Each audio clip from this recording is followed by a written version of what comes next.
Hello，大家好，我是阿尊。去上一集我有讲过关于怎样控制饮食，然后在短短1个月里面可以控制我自己的体重。那这一次我也是看到了一个访谈，这个医生呢，他鼓励我们每个人都应该要进行这个断食疗法，这样我们的身体就从出世以来就是不停的工作，每个器官都是不停的工作，所以断食是一个很好的方式，让你的身体得到休息，然后重置你的身体的功能。可是这个断食就需要有这个专业人士的指导，才可以安全的进行啊。每个人的身体的状况都不一样嘛，所以最好还是要有专人的指导了。除非你是蛮健康的，然后只是需要在身体上有一些保养，那么你可能可以进行就是短期性的了。这样这个断食的一个就让我想到了，我们的健康其实很大是取决于减法，所以今天呢，我就想要讲一讲健康减法。关于这个健康减法的主要观点，其实就是要我们减少伤害自己，甚至是停止伤害自己。为什么这么说呢？很多人就好奇，我怎么可能会伤害自己呢？可是你真的想一想，我们是不是每天都在伤害自己？比如说，每天晚上不睡觉，然后去一直在刷视频啊，一直在玩电话，玩到1、2点。这个其实为什么我们会这样呢？明知道那是伤害，我们还要这么做呢？其实我们就是掉入了这一个快乐陷阱。现在我们所接触的各种资讯啊、广告啊，其实都一直在想方设法来设计我们，得到我们的关注。所以，我们如果没有去特别留意的话，我们就不知不觉的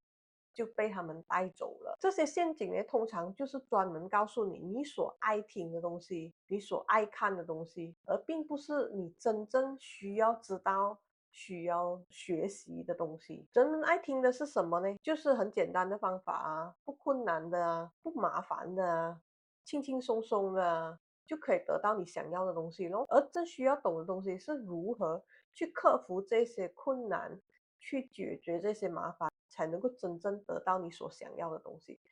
人生呢，其实就很多时候是没有捷径的，可是我们天生就是好逸恶劳吧，就是我们想要有简单的方法，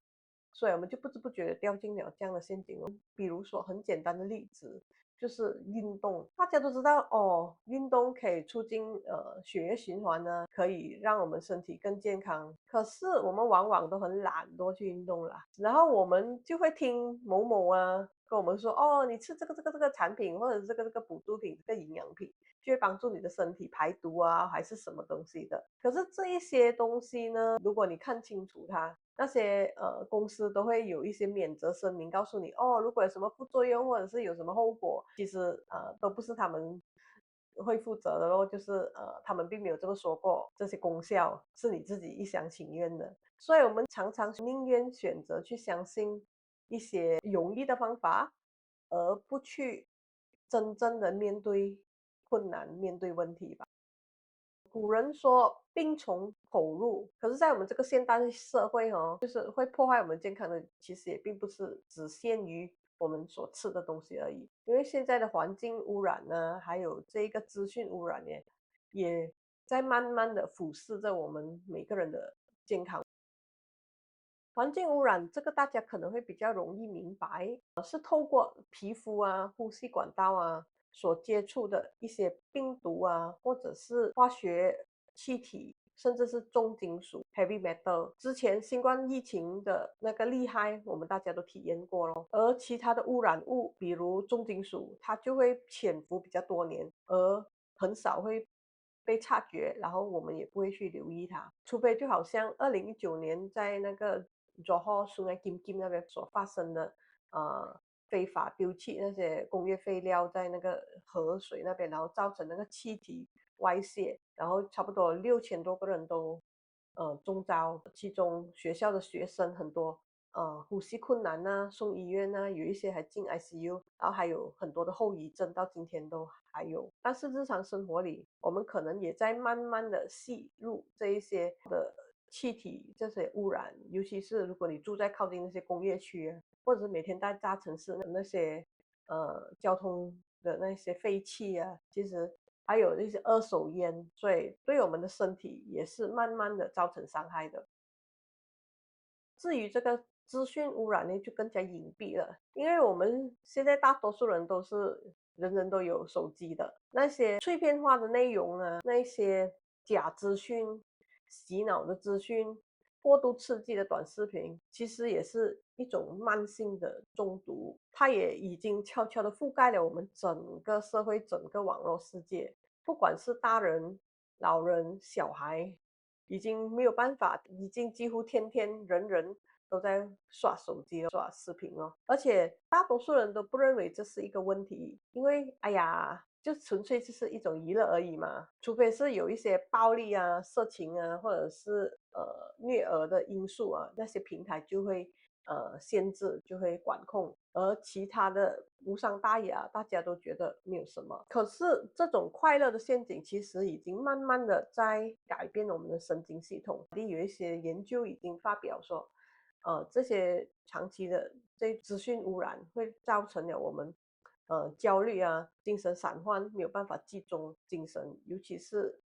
小孩啦。所以现在你看清楚了咯，这三道关口，我们觉得不是很起眼的快乐陷阱，其实每天我们都在接触它，然后它每天都在一点一点的吞噬了我们的健康跟生活。所以要守住你的健康，其实就是要把持好这三个关口，就是对于你的口，你吃些什么，喝些什么；对于皮肤跟呼吸接触的这些环境的污染呢，我们碰到什么啊，我们要注意咯，就是污染的地方环境，我们就要怎样保护自己，穿口罩啊，还是怎么样？然后我们要多一点接触大自然。然后至于大脑呢，我们看什么、听什么，我们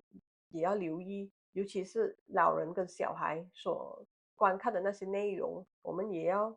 去教导他们怎样去分辨。那么如何去行动呢？这个健康减法，我们需要停掉些什么呢？我有只可以告诉你几个比较普通的建议啦，就是对于你的口呢，你就要停止去摄入过高的糖分，尤其那些精致淀粉、人工色素啊，这些化学添加剂，尤其是那一些包装食品，那些sausage加工制成品，尤其你可以 check 一下他们的 ingredients 哦，就是看他们的成分哦，你就看到有很多哦，一大堆 A B C D E 这样子，就是要注意了，就不是这么好的食物了。那些安全剂量的说法其实都是分开计量的，没有人会告诉你说，如果你天天吃这样的东西，会累积起来，就会造成一定的危害了。尤其是对于小孩，因为他们的神经发育还不健全，然后可能会造成一些发育迟缓，也可能会造成肥胖问题、情绪问题，然后更容易染上一些慢性疾病。然后我们对于皮肤、呼吸的那一些接触性的污染呢，我们就要减少强烈的香精啊、那些精油啊什么。如果是天然的还好，可是很多都是工业制造的，化学香精那个就不好咯。然后化学清洁剂、二手烟，还有交通废气，这些是我们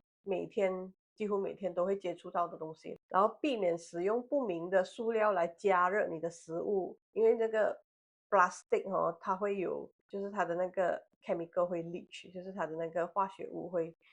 渗透出来，渗透进你的食物。然后要换掉所有有害的金属容器，尤其是铅，这个是很毒的，而且是没有办法